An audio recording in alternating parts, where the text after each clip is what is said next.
Programa Conexões. Sociedade, ciência, tecnologia e inovação em São Carlos e região. Olá a todos, seja muito bem-vindo, seja muito bem-vinda ao programa Conexões.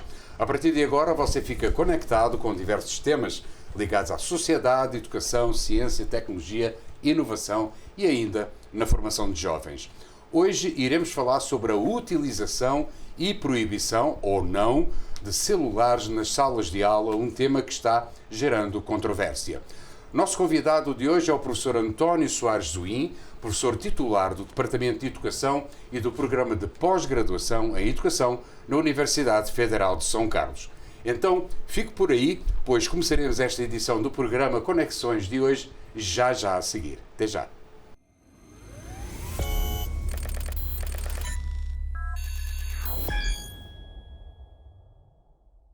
Olá a todos, então cá estamos nós para o início do nosso programa. Meus amigos, minhas amigas, a Comissão de Educação da Câmara dos Deputados aprovou o projeto de lei número 104/2015 que proíbe o uso de telefone celular e de outros aparelhos eletrónicos portáteis por alunos da educação básica em escolas públicas e particulares, inclusive nos recreios e nos intervalos entre as aulas. Além de proibir esse uso, o texto proíbe também o porte de celular por alunos da educação infantil e dos anos iniciais do ensino fundamental, como forma de proteger as crianças de até 10 anos de idade de possíveis abusos. A proposta autoriza, por outro lado, o uso do celular em sala de aula para fins estritamente pedagógicos em todos os anos da educação básica. Permite ainda o uso para fins de acessibilidade, inclusão e condições médicas.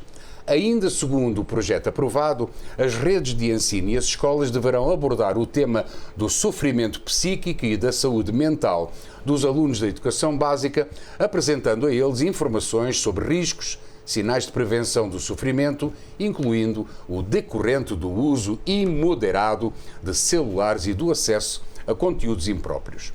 Também os professores deverão ser treinados para detectar sinais sugestivos de sofrimento psíquico e mental, e as escolas, por sua vez, deverão oferecer espaços de escuta e de acolhimento para alunos ou funcionários em sofrimento psíquico e mental, principalmente decorrentes do uso imoderado de telas e na fobia, que é a angústia provocada pela ausência do celular.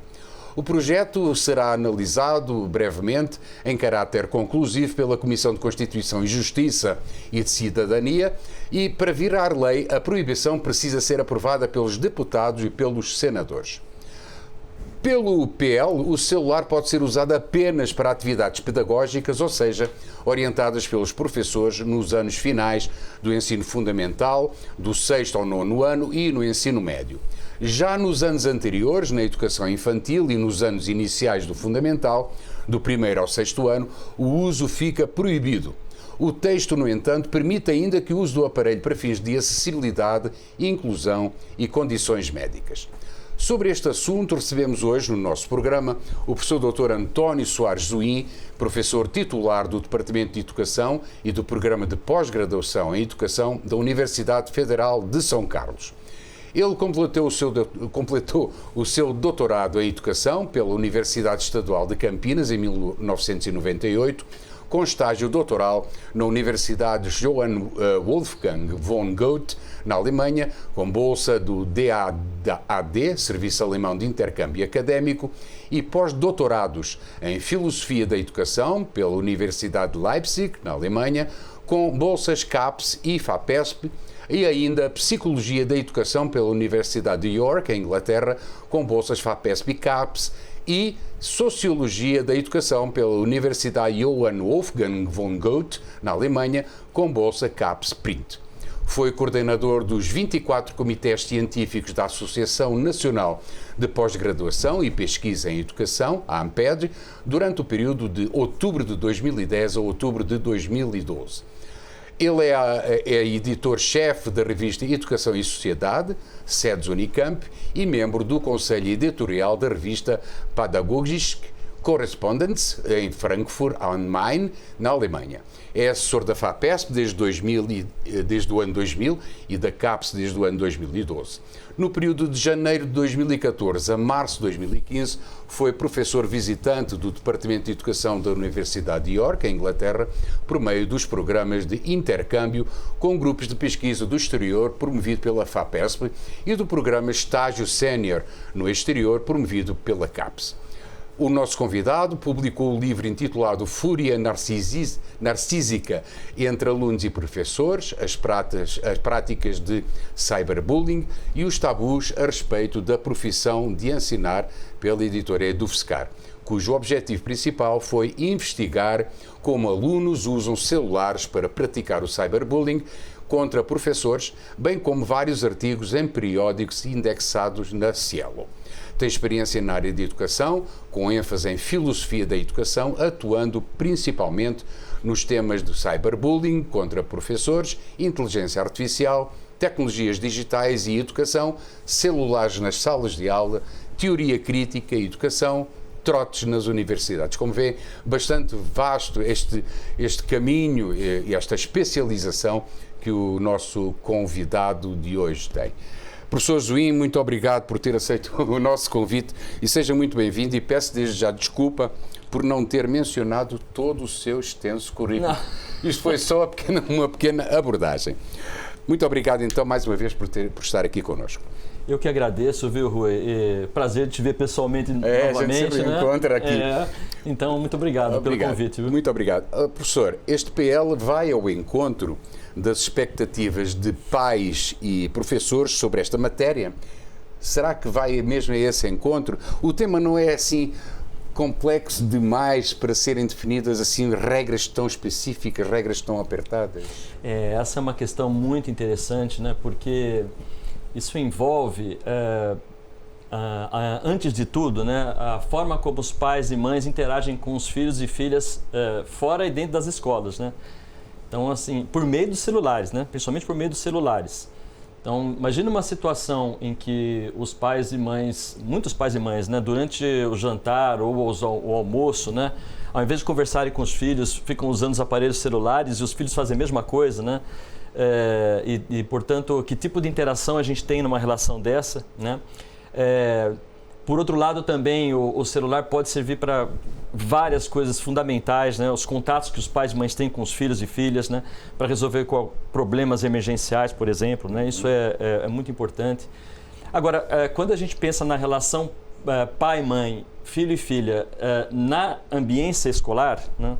Aí realmente a gente tem uma questão que precisa ser levada em consideração, porque, por exemplo, já há pesquisas dizendo que muitos pais e mães ligam para os filhos e filhas, né? Ou ligavam, né? Para os respectivos celulares durante as aulas que estavam tendo, né? E às vezes para perguntar, por exemplo, por que gostaria de comer no almoço, né? Então, quer dizer, e os professores, principalmente professores de escolas particulares, interrompiam as aulas para que os alunos atendessem os pais e mães, né? Então, quando existe um descompasso desses, né, aí a gente tem uma situação muito séria, né? Muito problemática, porque daí é uma espécie de invasão, né, da ambiência escolar, em que os professores e professoras, né, gradativamente vão perdendo a sua autoridade, né, nesse sentido, né? Então, acho que assim, essa relação, né, entre os pais e mães com os usos de celulares de filhos e filhas no ambiente escolar, né, de fato ele precisaria ser regrado, né? De qualquer forma, temos outras situações que promovem, digamos assim, estas regras, não é? Que muitos consideram elas muito rígidas. Por exemplo, não é só o pai ou a mãe que liga para o filho ou para a filha, mas amigos, temos tudo esse caos, não é? Que pode, ao fim e ao cabo, promover então estas regras. Professor, de acordo com um relatório da ONU, em parceria com a Unesco, smartphones devem ser proibidos nas escolas com a finalidade de melhorar o aprendizado e ajudar a proteger as crianças contra o cyberbullying. Nesse relatório, a Unesco afirma que o uso excessivo de telefones celulares está relacionado a um desempenho educacional reduzido e que altos níveis de tempo nas telas dos celulares têm um efeito negativo na estabilidade emocional das crianças. É mesmo assim? Ou há algum exagero? Acho que é muito menos exagero do que parece, né? De fato, a situação ela permeia por uma necessidade de regulação mesmo, né? Porque qual que é o grande problema, né? Na minha opinião, assim, historicamente a gente sempre teve em qualquer processo educativo, né, um tripé baseado entre disciplina, aprendizagem de conteúdo e foco de atenção nesse mesmo conteúdo em que o professor e a professora perpassava, né, durante as aulas, né? Com a ascensão dos meios de comunicação, já na televisão, hein? Mas não tem nem comparação entre a televisão e a internet, né? Mas assim, a informação passou a ser muito mais acessível e isso é muito bom, né? Ela passou a se tornar, digamos assim, acessível em qualquer espaço e em qualquer tempo. E com o celular, a gente tem uma espécie de revolução dentro da revolução microeletrônica, porque, Rui, antigamente, nos anos 2000, tinha uma frase assim: eu ainda não me conectei, né? Certo. Que era associado aos PCs, os personal computers físicos, né? Sim. Você precisava sentar para ligar. Com o celular, essa frase deixa de ter sentido, né? Que as pessoas ficam conectadas o tempo todo, né? Praticamente, né? Então, qual que é a grande questão, né? Se por um lado a gente tem a possibilidade de acesso a qualquer informação, em qualquer tempo e em qualquer lugar, o que isso é muito bom, quero ressaltar esse aspecto, né? Por outro lado, a gente vive uma situação também que corre o risco de ocorrer uma espécie de partilha da atenção, ao invés de da atenção ser compartilhada em sala de aula. O que significa isso? Quando a gente tem uma situação em que as crianças, né, ou adolescentes estão usando celulares durante as aulas, né, e portanto a atenção está partilhada em vários objetos, né, é o que os especialistas chamam de comportamento multitarefa. Sim. O foco de atenção é absolutamente reduzido, né, torna-se absolutamente superficial, o que impede o desenvolvimento de um nível de abstração que vai possibilitar, inclusive, o desenvolvimento de conceito. Né, de conceitos. Quando as atenções estão concentradas para um único objeto, que esse é o compartilhar da atenção, e aí o celular pode ser usado, né, mas daí os professores têm que regular esse tipo de situação, dependendo da faixa etária também. Tem outro aspecto aí também, né, que eu posso falar depois mais a respeito disso também. Mas quando existe compartilhamento da atenção, aí você tem uma chance de usar o celular para fins pedagógicos, né? Vou dar um exemplo disso. Quando eu lecionava alguns anos atrás, vamos supor que eu estivesse falando dos horrores da barbárie das guerras, né? Vamos supor. Aí me vem à mente o quadro do Picasso, Guernica. Eu tinha que esperar uma semana para voltar com a imagem do quadro para falar sobre isso. Entendi. Com o celular e com as tecnologias digitais, eu posso acessar imediatamente. Então, a quantidade de ideias, né, e de insights que a gente pode ter é incrível, né? Mas para isso, os professores e os alunos têm que ter o foco de atenção no mesmo objeto. Eles têm que compartilhar a atenção no mesmo objeto. No caso aí seria o quadro do Picasso. Exatamente. Se houver a partilha da atenção e a fragmentação, portanto, da atenção em vários objetos, não existe mais aula. Acaba a aula. É o fim. Né? Então, essa reação que está acontecendo mundialmente, né? Ontem, coincidentemente, inclusive, eu estava vendo no jornal, na televisão, e saiu uma notícia de que a Suécia voltou com livros didáticos nas escolas, né? A Austrália, por sua vez, né, está impedindo com que os jovens tenham acesso às redes sociais até os 16 anos, né? Isso aconteceu também, né?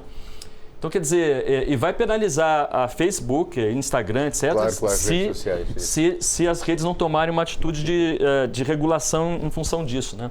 Então, o que acontece? A gente tem o risco da fragmentação da atenção, né? O que compromete, né? Isso muitas pesquisas nacionais e internacionais já dizem, né? Os resultados são evidentes em relação a isso, né? Na medida, então, que a gente tem um comportamento multitarefa. Além desse risco, você tem também o risco do cyberbullying, né? Exatamente. Que são as imagens que os alunos e as alunas gravam entre si, depois por meio de manipulação digital dessas imagens, né? Inclusive usando a tecnologia deepfake, né? Enfim, relacionado ao deepfake. Então você tem práticas de cyberbullying relacionadas a isso e também em relação aos professores e professoras, né? Que têm as imagens gravadas e postadas principalmente no YouTube, né? Em situações de sala de aula, em que há, digamos assim, situações de humilhação, né? Dos professores e professoras que são postados nas redes, né? Então, esses são dois dos grandes problemas, né? Então, veja só, né? A gente tem elementos positivos que são relacionados ao uso dessas máquinas, né? Que são incríveis, são computadores de bolso, né? E que permitem fazer com que insights, né? Ideias sejam desenvolvidas imediatamente, isso é incrível, né? Incrível. Mas, para isso, as atenções têm que estar focadas no mesmo objeto. No mesmo objeto, né? E, por outro lado, você tem também todo o risco de cyberbullying e do comportamento multitarefa que prejudica sensivelmente qualquer processo formativo, né? Então, como resolver isso, né? É complicado. É complicado. Agora, assim... Mas tem que tomar um caminho, Tem que tomar um caminho. E, inevitavelmente, tem que ter uma discussão a respeito das faixas etárias relacionadas ao uso dos equipamentos, né? Então, por exemplo, a Associação de Pediatria dos Estados Unidos recomenda que de 0 a 2 anos nem pensar celular para as crianças, nem pensar. Então, aquela situação que os pais ficam orgulhosos cujos filhos de 7, 8 meses já sabem digitar o touch, né, do celular, sim. Não sabem o mal que estão fazendo para as crianças. Não sabem o mal. Porque cada vez mais a criança vai ter um comportamento adicto, né, de vício em relação à imagem, que a criança não está entendendo o conteúdo. Mas o celular vicia porque também, entre outras coisas, ele produz uma reação neuroquímica, né, de neurotransmissores que intensifica a produção de dopamina. Né? Isso é muito prazeroso. É uma situação muito parecida com a gente tem, por exemplo, quando faz exercício físico, por exemplo. Sim. Então, além disso tudo, a gente tem também toda uma produção de afetos, né, que estão ligadas ao celular, né, ao uso do celular. E as crianças vão tendo essa experiência desde pequenas, né? É viciante. Exato, é viciante. A ponto de, inclusive, confiar mais no celular do que em pai e mãe, né? Esse é um risco seríssimo, seríssimo. Confiam mais nas imagens fantasmáticas de uma tela e nas informações que elas vão ter ali e nas interações que elas vão ter ali do que nas interações que vão ter com os pais e os próprios professores depois. Então, é perigoso, é muito perigoso. Mas, professor Zuim, alguns encarregados de educação, neste caso pais e mães, alguns argumentam que não é competência do Estado proibir ou não os celulares nas salas de aula, principalmente por questões de segurança, já que muitos desses pais e dessas mães utilizam o Google Family como um instrumento para estarem em contacto permanente com os filhos. Você está de acordo com essa opinião desses pais ou nem por isso? Eu penso assim, olha, vou recuperar um pouco o que eu já falei a respeito dessa questão, né, da interação dos pais com os filhos, né, pela mediação do celular, porque assim, por um lado, existe essa possibilidade que é muito interessante, né, numa situação de emergência, né, você ter o acesso imediato, né, à pessoa e, portanto, ter uma reação em relação a isso, né? Então, isso de fato é muito importante, né? E também, eu diria até necessário hoje em dia, né? Mas, por outro lado, né, se a gente tem digamos assim, uma dificuldade tremenda, né, de identificar a relação entre o público e o privado, cada vez mais, né? E isso tem a ver não só com o uso do celular, mas na sociedade que a gente vive, né? Certo. Então, por exemplo, eu tenho que responder WhatsApps de trabalho e pessoais, né? Boa parte do dia, né? Isso. E todo mundo, né? Cada vez mais, né?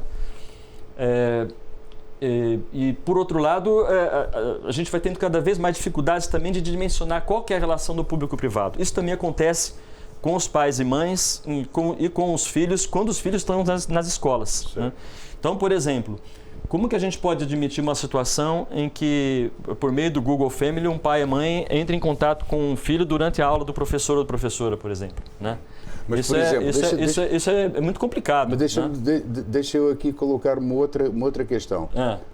O pai ou a mãe, ele não quer entrar em contato com o filho, mas quer saber que o celular está com o filho e não está lá na diretoria, depositado. Ele quer saber se o celular está com o filho ou não, que é para poder seguir os passos. Mas o celular não pode estar com o filho segundo essa regra. Como é que se resolve esse problema? Pois eu diria o seguinte, né? Dependendo da faixa etária, a gente tem que ter uma situação de proibição no sentido de retirar mesmo. Sim. Né? Ou dependendo da idade, né? Eu diria assim, da adolescência para cima. Sim, quando há mais responsabilidade. Aí né? talvez a gente pudesse ter o estabelecimento de certos contratos pedagógicos lá dentro da escola. Né? Então, por exemplo, os professores e professoras poderiam combinar com os adolescentes, com que eles permanecessem com a máquina, mas não a utilizassem durante a aula. Exatamente. Ou, em determinados momentos, né, os professores autorizassem o uso das máquinas para que as atenções fossem focalizadas no mesmo objeto. No mesmo objeto. Está o quadro de Guernica, né? Guernica, por exemplo. Né? É um desafio, Rui. É um desafio isso tudo. Desafio. Porque veja só, os professores também estão viciados em se conectarem o tempo todo. Isso. Né?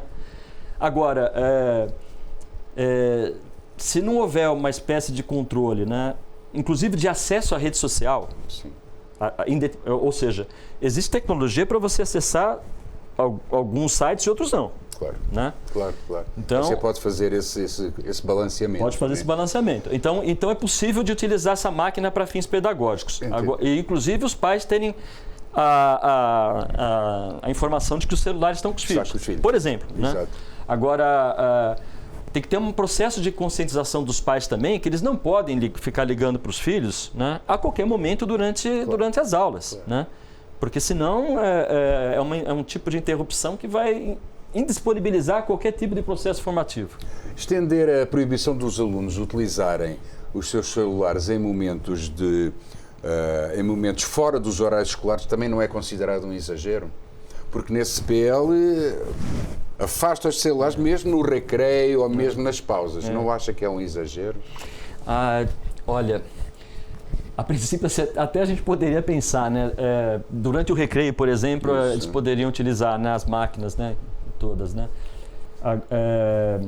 Mas assim, se a gente pensar que o recreio é uma oportunidade de socialização presencial, né, entre os adolescentes, por exemplo, né, em que eles poderiam conversar um pouco entre si, né, e, portanto, interagirem de uma forma um pouco mais profunda, né, do que algo absolutamente fragmentado. Né? Então, nesse sentido, me parece que a gente teria talvez mais ganhos do que perdas, sabe? Justamente para estimular esse processo de socialização presencial. Porque, veja só, olha, qualquer meio de comunicação é um meio de comunicação voltado para estimular e desenvolver o que a gente chama de comunicação secundária. A comunicação primária é a presencial, é a física. Tá? Então, que ainda não perdeu a sua importância, né? Que é muito importante. Claro. É decisiva. Claro. Decisiva para qualquer processo de interação. Né? Porque senão, se a gente levar a situação no limite, qual que é a grande questão? Né? É assim, vamos usar essas máquinas, inclusive os celulares, para fazer o homeschooling. Perfeito. Então não precisa mais de escola. Você vai ficar lá nas suas casas aí, né? Vão ter as informações aí, né? Enfim, né? As tarefas, os algoritmos que vão poder, inclusive, personalizar o ensino a ponto de prever quais vão ser as dificuldades dos alunos no futuro, que já existe tecnologia para isso. Né? Então, assim, a pergunta que fica é: que tipo de socialização a gente vai ter numa situação dessa? Né? Então, essas máquinas elas precisam ser utilizadas para estimular a nossa socialização presencial, que é a primária. Exatamente. Em todas as relações, todas, inclusive entre pais, mães, amigos, amigas, professores, etc, etc. Né? Então, e por quê? Porque tem toda uma dimensão ético-moral que está vinculada a isso. Está vinculada. Entendi. Né? Então, quando existe, por exemplo, um debate numa sala de aula, a criança, o adolescente, ou mesmo o adulto, né? Ele tem que perceber que ele precisa esperar o outro desenvolver o raciocínio para depois se manifestar. Exato. Nessa relação de espera, você tem já respeito envolvido. Né? Ao mesmo tempo que você aprende o conteúdo. Aprendizagem de conteúdo, desenvolvimento de relações de respeito e, portanto, de comportamentos morais, né, e de concepções éticas, são interdependentes. E as máquinas podem nos ajudar a isso. O problema é as máquinas nos substituírem nisso. Né? Esse é o caminho mais complicado. Esse exatamente. Que é o que se está tentando combater. Professor, outras linhas de pensamento indicam que com uma oferta ampla e variada de aplicativos educacionais disponíveis, eles podem ser usados exatamente, e o senhor já focou isso há pouco, como ferramentas de ensino interativas e personalizadas, sendo que o uso dos celulares na sala de aula pode ajudar a preparar os alunos para a era digital, onde a tecnologia é uma parte essencial da vida cotidiana e do ambiente de trabalho. Ao fim e ao cabo, isto vai um pouco ao encontro daquilo que o senhor anteriormente deu assim só uma pincelada, não é? Porque é indispensável. É assim, pois é, e de fato a gente tem acesso assim cada vez mais a muitos aplicativos, né, que podem realmente auxiliar o desenvolvimento de uma concentração mais profunda, digamos, né, e não superficial, né, e, inclusive evitando o comportamento multitarefa, né. Exatamente. Agora, o problema é assim, como é que eu vejo isso em termos, inclusive, se a gente for pensar em faixas etárias, né? Sim. Que eu acho que é importante. Sim. Né? Sim. Então, por exemplo, crianças, nem pensar. Não tem como. Não tem como. Os professores têm que ter controle de qualquer tecnologia digital para que esses aplicativos possam ser utilizados. Né? Na medida em que vai ocorrendo o desenvolvimento psicocognitivo, né, e afetivo, e aí a gente fala, por exemplo, mais da adolescência, né, é possível... já dizem pesquisas, né, principalmente pesquisas internacionais, de fazer com que esses aplicativos sejam utilizados de tal maneira que os alunos se sintam mais partícipes das aulas, inclusive. Porque eles vão procurar informações, né, eles e elas, né, vão procurar desenvolver novas ideias em função dessas informações que são recebidas, né, e assimiladas. Os professores vão revendo aquilo que eles pensavam cada vez mais também, o que implica num reposicionamento do professor, da professora também, porque não existe mais essa possibilidade de ter alguém que controla, né, a informação, né, tal como ocorria desde a antiguidade greco-romana, né, assim, até, digamos assim, o desenvolvimento dos meios de comunicação de massa e principalmente com a internet, né. Então, tudo isso envolve aspectos positivos, né? E, portanto, esses aplicativos podem e devem ser utilizados. Agora, a questão é quando que esses contratos pedagógicos vão poder ser firmados, né? Porque eu posso falar também da minha experiência na universidade, que a universidade, aí um pouquinho mais além, né, dos adolescentes, sim. Mas tem uma zona cinzenta, porque a gente não tem regras, né? Porque acontece ao fim e ao cabo aquilo que acontece nos ensinos para trás, ensino fundamental e médio. Porque o aluno universitário também vai estar assistindo a aula e... Exatamente, né? Exatamente. Então, assim, e aí é uma zona cinzenta, Rui, porque fica mais a cargo da posição do professor ou da professora, né, lidar com essa questão. A habilidade de lidar com isso, né? O que acontece? Então, hoje, por exemplo, né, atualmente, o que a gente tem? Você tem reações do tipo professores e professoras que aplicam em 15 encontros, são 15 encontros no semestre, 15 provas. Por quê? Porque faltando 1 hora para terminar a aula, prova. Ou seja, né, qual que é a ideia? Né? Que se o estudante ou a estudante não prestar atenção na aula, não vão poder fazer a prova. Entendi. Ou seja, vai tentar garantir o foco de atenção e, portanto, evitar o comportamento multitarefa pela ameaça da punição. Entendi. Tá? Essa é uma reação. A outra são professores e professoras que dizem assim, não, se quiserem usar essas máquinas, que as usem. né? Eu estou fazendo o meu trabalho. Se não quiserem seguir o meu caminho, o problema é O seu. problema deles, já são adultos. Entendi. Livre-arbítrio. Qual que é a consequência dessa atitude? É uma espécie de Pôncio Pilatismos digital, diria. Né? Vou lavar minhas mãos, entendeu? Né? Sim. Pôncio Pilatismo digital. Né? Na minha opinião, e em pesquisas que eu já consultei os resultados, enfim, tive acesso aos resultados. Primeira atitude, errada. Né? Pela punição você não vai conseguir. Certo. Né?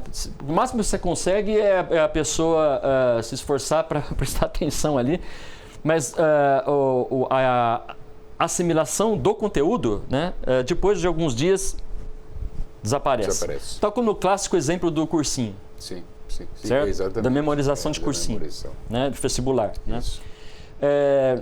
Segundo aspecto, livre-arbítrio, né? Errado.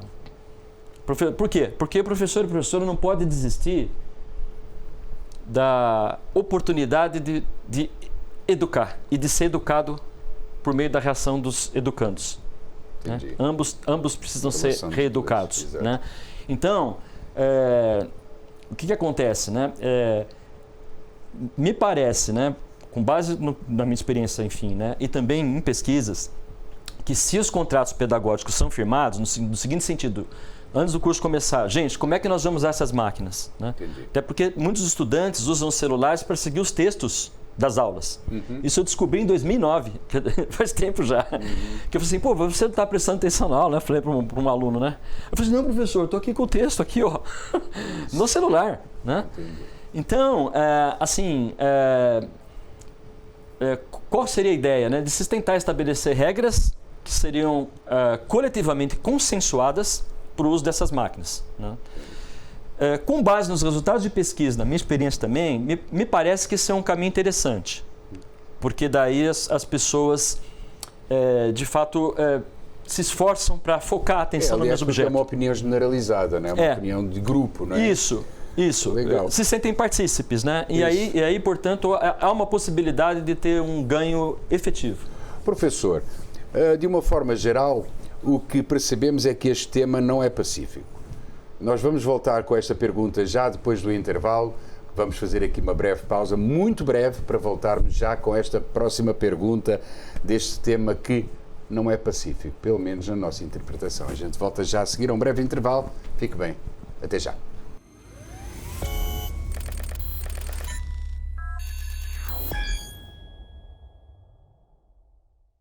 Voltamos para a segunda parte do programa Conexões de hoje. Estamos recebendo o professor Dr. António Soares Zuim, professor da Universidade Federal de São Carlos, e o tema de hoje é proibição ou não de celulares em sala de aula. Professor, daquilo que nós conversámos anteriormente, o que nos salta à vista é que, de forma geral, o que nós percebemos é que este tema não é pacífico. Aliás, tem duas correntes distintas na sociedade, uma contra e outra a favor da proibição de utilização dos celulares nas salas de aula. O professor Zuim já teve a oportunidade até de ser aqui alguns comentários, tanto para um lado como para o outro, mas de que forma é que nós podemos pacificar definitivamente este assunto que está agora nas mãos do Estado, não é? Para decidir. De que forma é que podemos pacificar? Bom, eu penso que os celulares são instrumentos importantes, né, relevantes, principalmente pela possibilidade de acesso à informação instantânea, né, por meio da conexão da internet, né?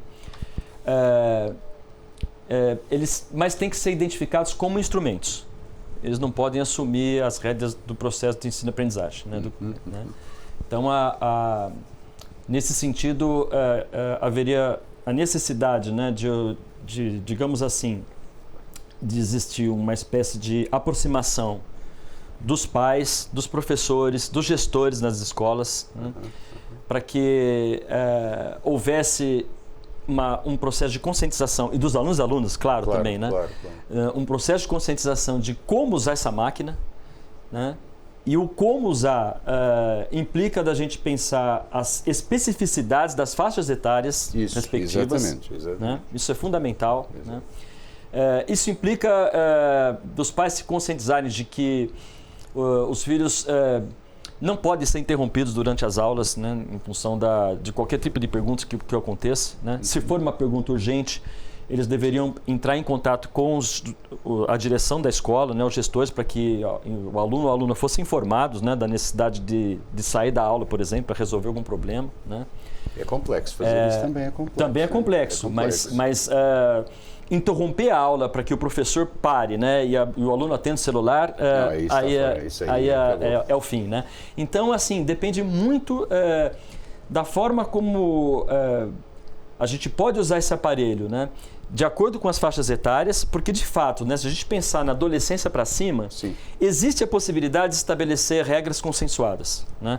Elas são difíceis, não são fáceis. Mas, por outro lado, os ganhos podem ser enormes também, na medida que a gente tem acesso a qualquer informação a qualquer momento. Isso vai implicar numa redefinição das identidades dos estudantes, dos alunos, dos professores e professoras também. É isso. O professor António Zuim e a professora Vânia Gomes Zuim são autores de um artigo intitulado O Celular na Escola e o Fim Pedagógico. Nesse artigo é destacado o facto de o Governo do Estado de São Paulo ter sancionado, lá em 2017, uma lei que libera a utilização de celulares nas escolas estaduais dos ensinos fundamental e médio para fins pedagógicos.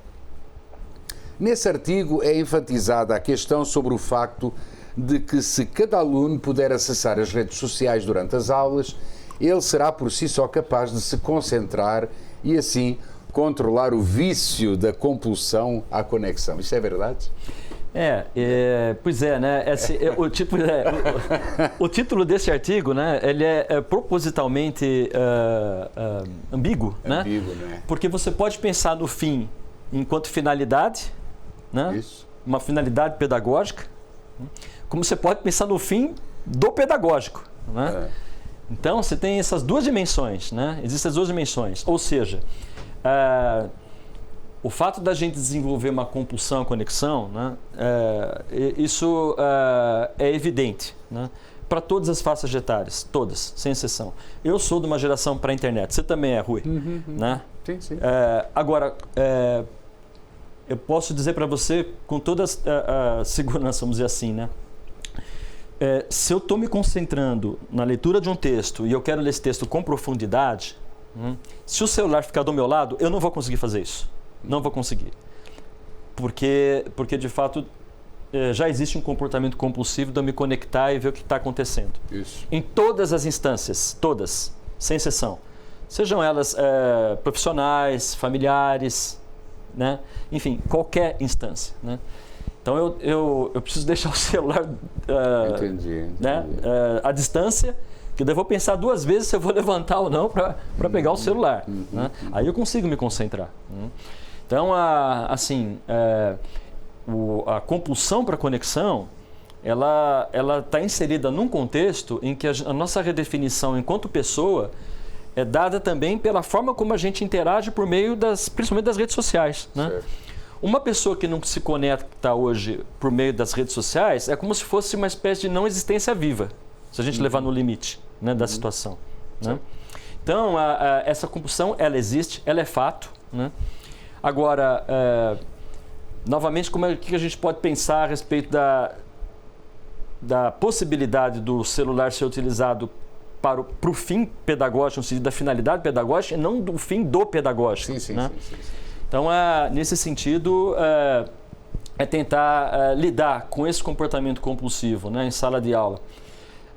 Numa faixa etária, como eu disse anteriormente também, né, mais próxima da fase adulta, né, em que você tem condições de consensuar regras, né, e aí, de fato, aí a gente pode ter ganhos incríveis, né, como eu disse anteriormente. Agora, o professor e a professora não podem desistir de educar, no meu entendimento. Né? Mas deixa só, nós estamos na reta final do programa, mas deixa só a questão que é lançada nesse artigo é assim, de que modo o professor seria considerado uma figura de autoridade pelos alunos se cada um deles interrompesse a aula para atender e responder a uma chamada dos pais por meio dos seus celulares? Questões como essas suscitaram a vocês, autores do artigo, a elaborar a seguinte questão, digamos, a seguinte interrogação. Refletir criticamente sobre a cultura do aparelho celular e seus desdobramentos na reconfiguração das relações cognitivas e afetivas estabelecidas entre professores e alunos. Eu gostaria, professor Zwin, que comentasse estas linhas que foram definidas neste seu artigo, como forma de encerrarmos este programa, digamos que para o senhor rematar realmente. Estas linhas eu gostava realmente de um comentário. Eu agradeço muito essa questão, né? Ainda mais nessa altura da entrevista, né? Porque me dá margem a falar um pouco mais sobre o papel do professor, da professora e do aluno em sala de aula, né? Dentro desse contexto que a gente está vivendo. Né? Porque, Rui, é assim, olha, desde a antiguidade greco-romana, né? Quando o conceito de autoridade ele transcende a sua dimensão política e passa também para a esfera educacional, que veja, se você pensar na Roma Antiga, por exemplo, quem que eram os autores? Os autores eram aqueles que permaneciam na cidade. Tá? Então, assim, como permaneciam? Um arquiteto, por exemplo, que projetava uma construção, depois de morto, ele permanecia porque ele ficava ali. Né? Os cidadãos que legislavam, né? Permaneciam na cidade mesmo quando depois morressem, né? Porque ficavam nas leis. Né? Entendi. Os artífices eram os que faziam, eram os escravos, certo. Né? Que era um instrumento de trabalho. Né? Certo. Quando a gente pensa na relação professor-aluno, historicamente falando, os professores foram cada vez mais galgando essa coisa da autoridade, porque tantos alunos olhavam para o professor e pensavam assim, puxa, um dia eu quero ser como ele, dominar esses conceitos. Para isso eu vou precisar me disciplinar. Né? Então, quando prevaleciam relações respeitosamente amorosas e afetivas, existia essa, vamos dizer assim, essa espécie de identificação do professor como uma figura de autoridade. Idolatração? Não chegava a ser uma idolatria, né? Porque se idolatria, a gente pensa assim, mais no sentido quase uma humilhação, né? De uma entrega absoluta, né? Isso. Mas uma admiração. Vamos falar em admiração. Uma admiração, sim, né? Sim. Os professores também conseguiam manter o foco de atenção por meio de ameaças de punição. Fossem elas físicas ou psicológicas, né? Historicamente falando. Né? Na sala de aula, estou dizendo, né? O que também não garantia assim, grandes aprendizados, né? Mas os alunos e as alunas se submetiam a isso, né? Porque não tinha outra alternativa. Na sociedade que a gente vive, os professores e professoras, me parece que precisariam ter uma atitude, que é o que eu chamo, baseado sobretudo em Paulo Freire, né, que é a diretividade horizontal. Né? O que significa diretividade horizontal? Que assim, diretividade é no sentido do professor não se eximir da responsabilidade de dominar bem o conteúdo da sua disciplina e de apresentar esse conteúdo para os alunos e para as alunas. Tá? Apresentar. Né? Mas a gente vive numa sociedade em que as informações podem ser acessadas a qualquer momento, em qualquer espaço. Né? E isso tem um aspecto positivo. Por quê? Porque os alunos e as alunas podem ter acesso a informações e dizer assim, olha, professor, mas tem esse outro ponto de vista aqui também. Entendi. Né? Qual vai ser a atitude do professor em relação a isso? Né? Depois de ter esse movimento diretivo, de apresentar os conteúdos, ele pode tanto dizer o seguinte, não, essa é a minha palavra que vale, porque eu sou autoridade e vocês têm que acatar, ou, tendo um sentido vertical, de cima para baixo, ou pode ter uma posição no seguinte sentido, né? Puxa, que interessante, vamos conversar sobre isso, que eu quero aprender também. Entendi. Né? Entendi. Diretividade horizontal, porque daí, quando o vetor passa a ser horizontal nessa relação, a possibilidade de estabelecimento de relações dialógicas cresce demais, recrudesce demais, entende? Então, nesse sentido, professor e aluno se transformam em autores e artífices Entendi. Vamos regressa então ao conceito do antigo. Então não é mais só o professor autor e o aluno artífice. E o aluno ser artífice porque um dia vai ser autor. Certo. Não. Hoje em dia os dois podem ser, ao mesmo tempo, autores e artífices, né?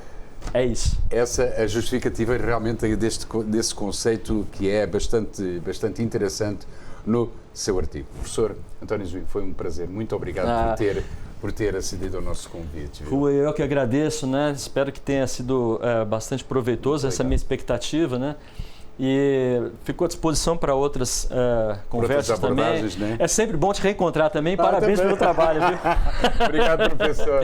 Muito obrigado. Muito bem, meus amigos e minhas amigas, ponto final na edição de hoje do Conexões, agradecendo uma vez mais ao professor Dr. António Soares Zuim por sua participação no programa. Caso tenha sugestões de temas para este programa ou dúvidas, contacte connosco através do WhatsApp 16 981297026 ou então pelo e-mail que está passando aqui embaixo em rodapé, rsintra@gmail.com. Voltaremos em breve com outro tema. Fique ligado no Conexões, fique conectado neste programa que é dedicado à sociedade de São Carlos e região. Para você que nos acompanhou, tchau, um abraço. Programa Conexões. Sociedade, ciência, tecnologia e inovação em São Carlos e região.